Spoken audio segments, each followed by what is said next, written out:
Hi ladies, today I am standing here in our apartment in Jerusalem, and you know the name of this video series that I'm doing is called Israel is Real.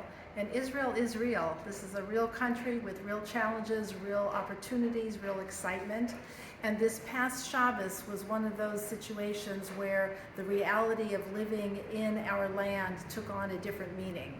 There was a vicious attack, which I'm sure you have all heard about, where 7 people were murdered as they left services on Friday night, the Shabbat services. 2 more people were also shot, injured but not killed in the city of David.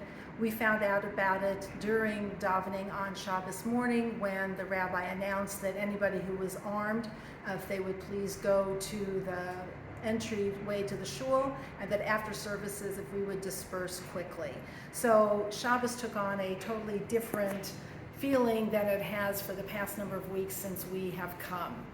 So what's the real response to this? What's the Jewish response in the face of this kind of tragedy?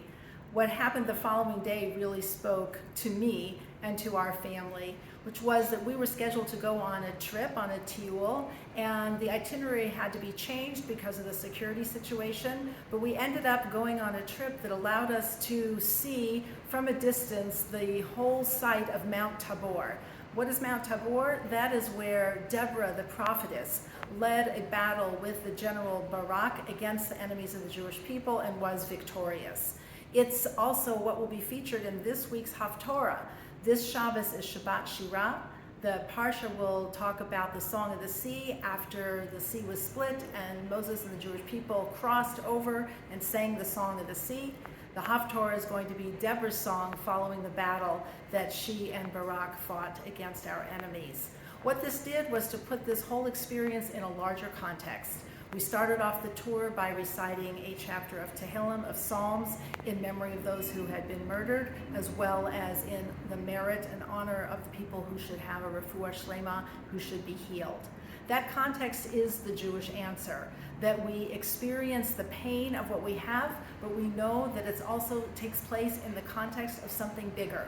Our story is not just yesterday's news announcement, news event, one thing that happens, but part of a longer story that has a deep history here.